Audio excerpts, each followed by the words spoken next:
నాకు ఒక మాట అసలు అర్థమైతే లేదు. మా అమ్మ ఉంది కదా, మా అమ్మ ఇప్పుడు మా అమ్మ నా చిన్నప్పుడు నన్ను పొట్టు అంటే పొట్టు కొట్టేది. ఇట్లాంటి చిన్న చిన్న విషయాలు కూడా పొట్టు కొట్టేది. నన్ను కొట్టేటప్పుడు ఎంత కొట్టేది అంటే, నన్ను కొట్టేటప్పుడు మా అమ్మకున్న చేతి గాజులు కూడా విరిగిపోయేటిది. మళ్ళీ ఆ గాజులు విరిగిపోయినా ఇంకో రౌండ్ స్టార్ట్ అయ్యేది, ఎందుకంటే నన్ను కొట్టడం వల్ల ఆ గాజులు విరిగిపోయినాయని. అలాంటి అమ్మలు ఇప్పుడు అమ్మమ్మ నానమ్మలు అయ్యారు. వాళ్ళ మనసులో ఎలాంటి మానవత్వం చిగురించిందో అర్థం కాదు, కానీ మా అప్పుడు మొత్తం ఎండిపోయి ఉండే. ఇప్పుడు మాత్రం ఎలాంటి మానవత్వం చిగురించిందంటే, మా పిల్లల్ని చిన్న మాట కూడా అననియదు.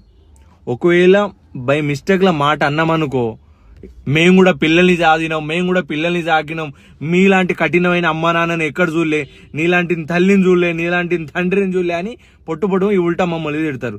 అరే మీ పిల్లల మేమే, మాకు తెలుసు. మమ్మల్ని ఎట్లా ఉతికారేసుకుంటా పొట్టు చేపలు రాకినట్టు రాకినామో మాకు తెలుసు.